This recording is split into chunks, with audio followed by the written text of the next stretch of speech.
नमस्कार दोस्तों, स्वागत है आपका हमारे इस चैनल पर। इस वीडियो में हम बात करने वाले हैं कि आने वाले कुछ समय में क्या भारतीय शेयर बाजार में कुछ गिरावट या करेक्शन देखने को मिल सकता है या फिर हमारे बाजार ऐसे ही आउट परफॉर्म करते रहेंगे।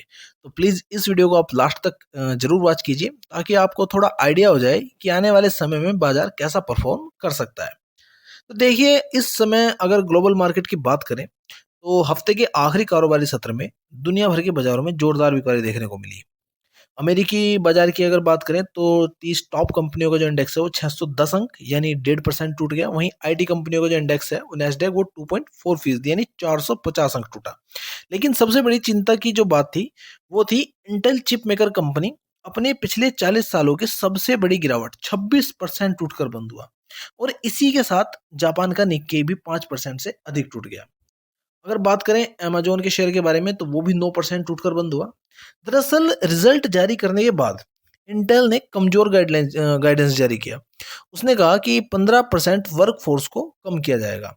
माना जा रहा है कि कंपनी 15,000 एम्प्लॉय को बाहर का रास्ता दिखाएगी, जिसकी वजह से शेयर में इंट्राडे में 30% तक की गिरावट आई है। इसी के साथ अमेजोन ने भी तिमाही रिजल्ट जारी करते हुए कहा कि ऑनलाइन सेल्स में गिरावट आई है। तो कुल मिलाकर जो बाजार की हालत है वो अभी ठीक नहीं है।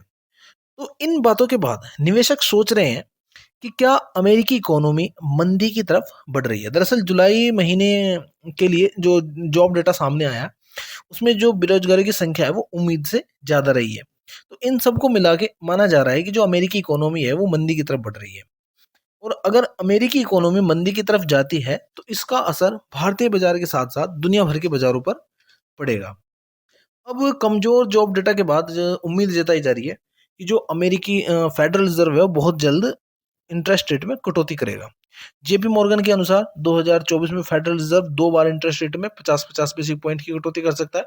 जिन लोगों को बेसिक पॉइंट का मतलब नहीं पता उनको मैं बता देता हूँ कि यह ब्याज दरों और अन्य वित्तीय प्रतिशत परिवर्तनों को मापने के लिए इस्तेमाल होता है। एक बेसिक पॉइंट 0.01% के बराबर होता है। उदाहरण के लिए अगर कोई ब्याज दर 3% से बढ़कर 3.5% होती है तो इसे 50 बेसिक पॉइंट की वृद्धि कहा जाता है। अब बात करते हैं इन सब बातों का भारतीय शेयर बाजार पर क्या प्रभाव पड़ सकता है। तो अगले कारोबारी सत्र में बाजार में अप मूवमेंट के लिए तो कोई ट्रिगर बनता दिख नहीं रहा है, लेकिन अगर बाजार के डाउन ट्रेंड के लिए काफी मूवमेंट बनते दिख रहे हैं तो हो सकता है कि यहाँ से बाजार 5 से 7% तक लार्ज कैप में और 8 से 10% मिड कैप और स्मॉल कैप में थोड़ा और करेक्शन देखने को यहाँ से मिल सकता है। अब बात करें रिटेल इन्वेस्टर के बारे में तो जो लॉन्ग टर्म में इन्वेस्ट कर रहे हैं तो उन्हें तो आने वाली गिरावट से डरना नहीं है।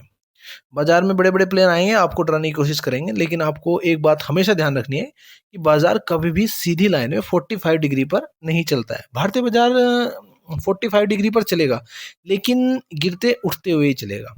जो लोग शॉर्ट टर्म में गेन लेने की सोच रहे हैं तो उन लोगों को थोड़ा बाजार से अभी दूर रहना चाहिए।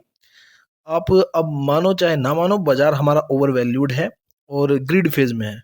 तो अभी जो लोग लॉन्ग टर्म इन्वेस्टिंग कर रहे हैं और गिरते मार्केट में एवरेज करना चाह रहे हैं तो उन लोगों के लिए भी एक सलाह है कि आप तुरंत एवरेजिंग शुरू मत करना। मार्केट के एक्सट्रीम फियर जोन में आने के बाद ही एवरेजिंग आपको स्टार्ट करनी है। तो मिलते हैं फिर नेक्स्ट वीडियो में।